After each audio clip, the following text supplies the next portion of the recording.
Emily says, Ben, could you provide some recommended reading on intersectionality and where it came from and why it's become so popular? A couple of things about intersectionality. A friend of mine recent on the left sent me a paper by Kimberly Crenshaw about intersectionality in a legal journal. And the paper isn't actually bad, right? What the paper actually suggests, and this is true, is that if you are going to take into account discrimination based on a variety of factors, there are cases in which factors stack up on top of one another. So, for example, there could be a case in this paper by Kimberly Crenshaw. She's the person who founded the term intersectionality. In the paper, she talks about a case where a black woman was discriminated on the basis of both her race and her sex. But because there was no law that said that the aggregate of those two factors could be a protected class, therefore she was left out of the law. Okay, that's a fair argument. I could see a situation in which a black woman is treated as lesser than a white woman. So in other words, she's treated lesser than a man because she's a woman, but also treated lesser than a white woman because she's black, right? You could see that sort of hierarchy in a discriminatory setting. The problem is that drawing the broad conclusion that simply by membership in a group, you are therefore victimized by necessity.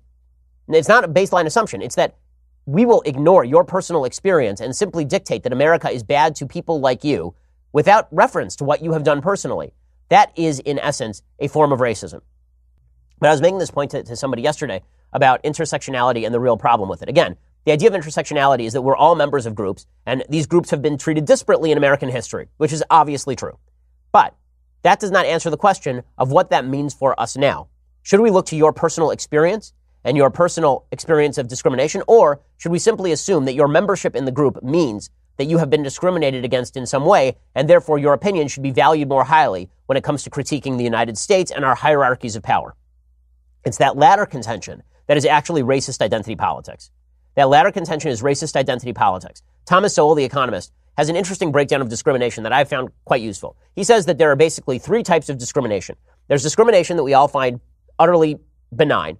That would be discrimination between, do I want a hamburger or do I want a fish fillet today? Right? That we discriminate. If you have discriminating tastes, this does not mean you are a bad person. It means that you made a choice. Right? That's the kind of discrimination that no one cares about. Then there is open discrimination. There's you're a black person, therefore you're lesser. That is racism. That is discrimination. Everybody finds that abhorrent of good faith.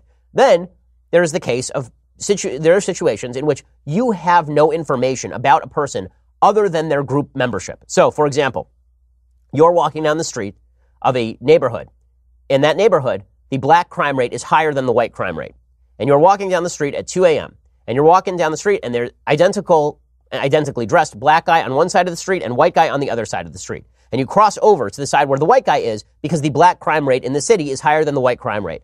Are you a racist? Thomas Sowell says no. What you are is a person who is using risk assessment based on the only data that is available to you. Racism would be if you know that the black guy walking down the street is dressed in a medical outfit because he's from Johns Hopkins, and the white guy on the other side of the street is smoking crack. If you then move over to the white guy side of the street, then you're a racist. In other words, you can only use the best data that is available to you. And our job should be to try and drill down so we get to the individual data. Well, intersectionality is the same sort of problem. Okay, so if you were to say that in a vacuum, all you have about information about these two people, one is white and one is black, you don't know anything else about them, can you say that they probably had different experiences in America? Yeah, I think it's fair to say that they probably had different experiences in America because being black comes with certain burdens that being white has not had, historically speaking. We could probably assume, for example, without any other evidence, that you have a history of less wealth in your family because of historic discrimination against black folks. Uncontroversial.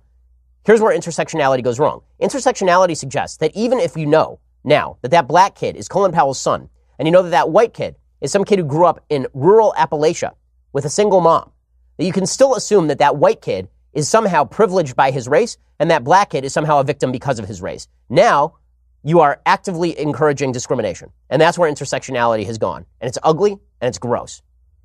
And once you start using group identity as a substitute for information that you have about individual decision making, once you say that every disparity can automatically be attributed to discrimination because discrimination is obviously so endemic that it overcomes any other factor, now you have engaged in something truly ugly. You're seeing this right now with Howard Schultz. Right? Howard Schultz grew up Jewish in a family where his father apparently beat him and was a truck driver and was unemployed. They were on welfare. They were living in public housing.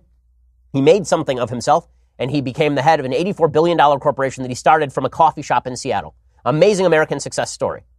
He is now being accused of having experienced white privilege and even Jewish privilege because his culture emphasizes education, for example.